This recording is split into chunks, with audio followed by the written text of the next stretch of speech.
شرح ہنگامہ ہستی ہے زہ موسم گل، شرح ہنگامہ ہستی ہے زہ موسم گل، رہبر قطرہ بدریا ہے خوشا موج شراب، پھر ہوا وقت کے ہو بال کشا موج شراب۔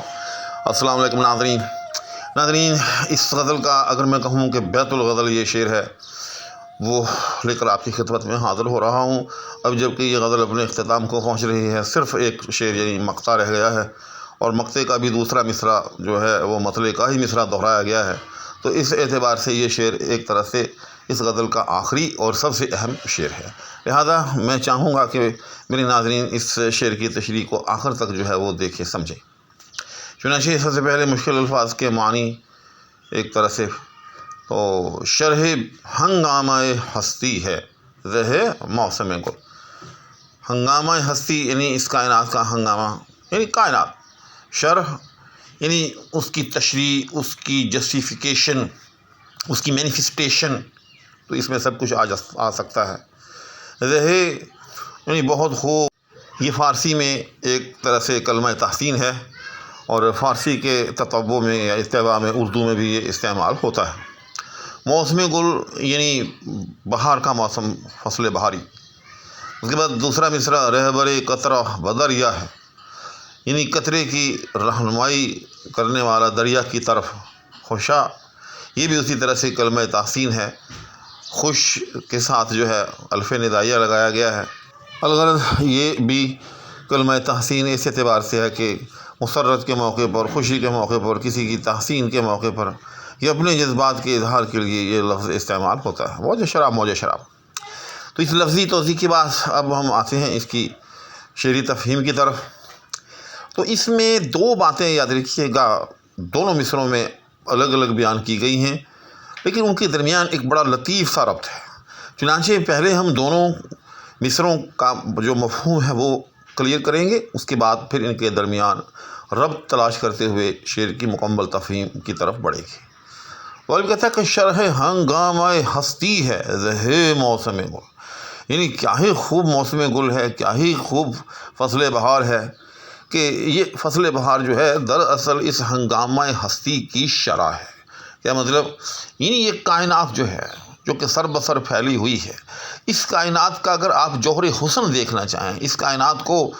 اپنی بھرپور جوانی میں دوسرے لفظ میں اگر آپ دیکھنا چاہیں تو پھر آپ فصل بہار میں دیکھیں، کیونکہ جب موسم گل آتا ہے یا فصل بہاری آتی ہے تو آپ دیکھتے ہیں کہ ہر طرف جو ہے وہ سبزہ لہرانے لگتا ہے، نئی نئی کونپلیں جو ہیں وہ پھوٹتی ہیں، اس کے ساتھ ساتھ پھول جو ہیں وہ کھلتے ہیں، شگوفے جو ہیں وہ ہمیں جا بجا نظر آتے ہیں، اگر حسن ہی حسن اور دلکشی ہی دلکشی جو ہے وہ چاروں جانب نظر آتی ہے۔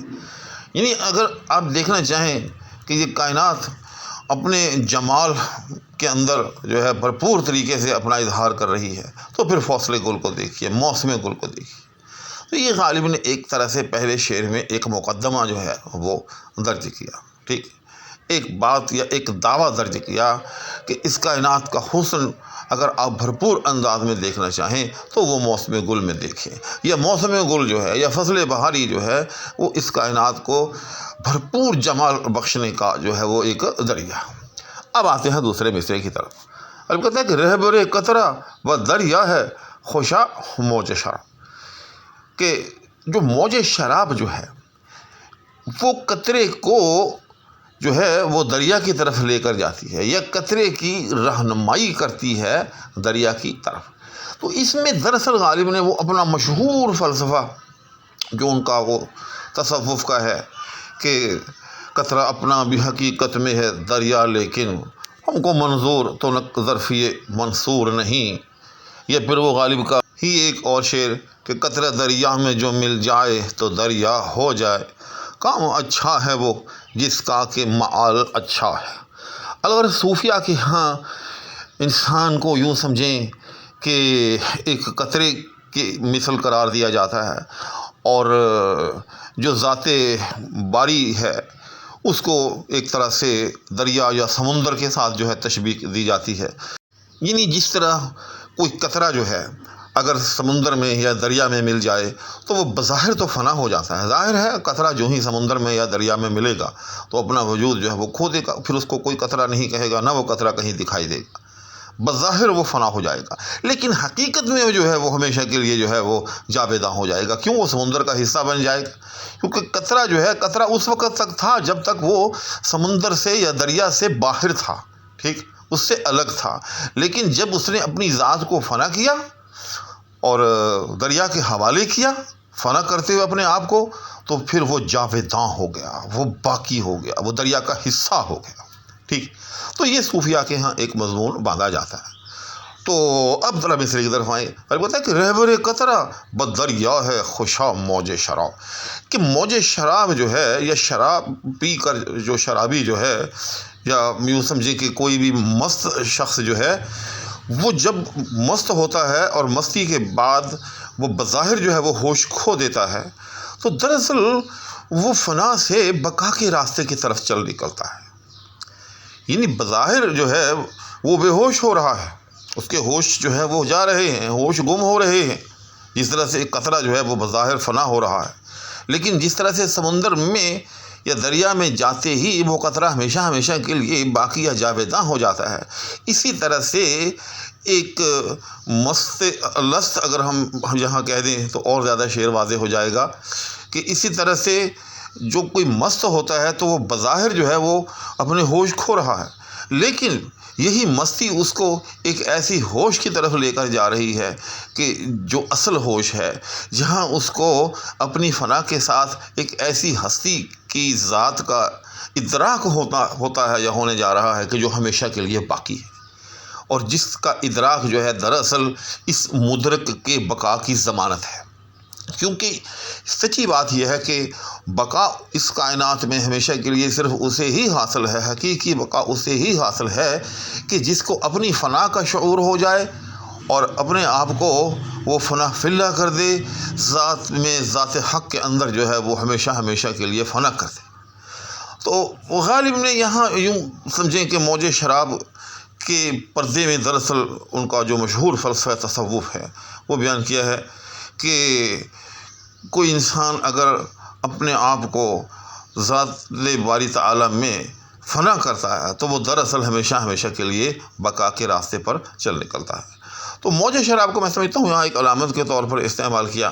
کہ موج شراب خوشا، یعنی کیا مزے کی بات ہے کہ بظاہر جو ہے موج شراب جو ہے وہ ہمارے ہوش کو لے اڑتی ہے، ہمیں ہوش سے بے ہوشی کی طرف لے جا رہی ہے. لیکن یہ تو ایسے ہی ہے کہ جس طرح سے کوئی قطرے کو دریا کی طرف لے جائے. ظاہر ہے اگر کوئی قطرے کو دریا کی طرف لے جائے، اس کی رہبری کرے کہ بھائی قطرہ میاں کیا یہ قطرہ کی صورت میں تم یہاں بیٹھے ہو، آؤ میں تمہیں دریا کے حوالے کرتا ہوں، تو بظاہر قطرے کو تھوڑی دیر کے لیے شاید یہ ناگوار گزرے، لیکن بالآخر جب قطرے کو اس بات کا ادراک ہوگا کہ میں ہمیشہ ہمیشہ کے لیے اب جاویداں ہو گیا ہوں، تو وہ بہت خوش ہوگا. تو یہ ہوگی دوسرے مصرے کی تشریح. اب جیسے میں نے آپ سے وعدہ کیا تھا کہ آخر میں ان دونوں کے درمیان تعلق،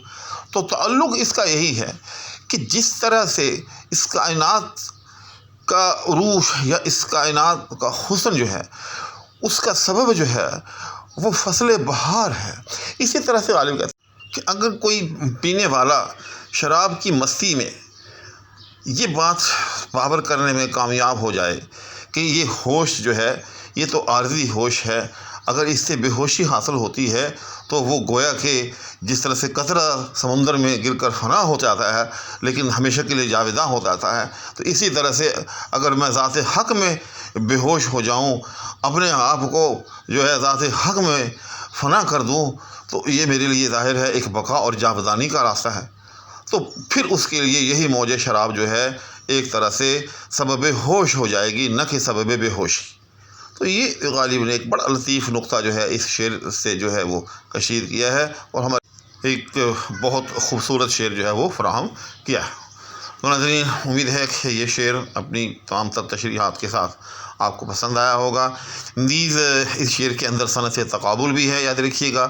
کہ جیسے پہلے مصرے میں زہے ہے، پھر دوسرے مصرے میں جو ہے وہ خوشا ہے. اگرچہ یہ آپس میں معنوی طور پر مقابل نہیں ہیں، لیکن ویسے جو ہے ایک دوسرے کے ساتھ جو ہے وہ تقابل ہیں.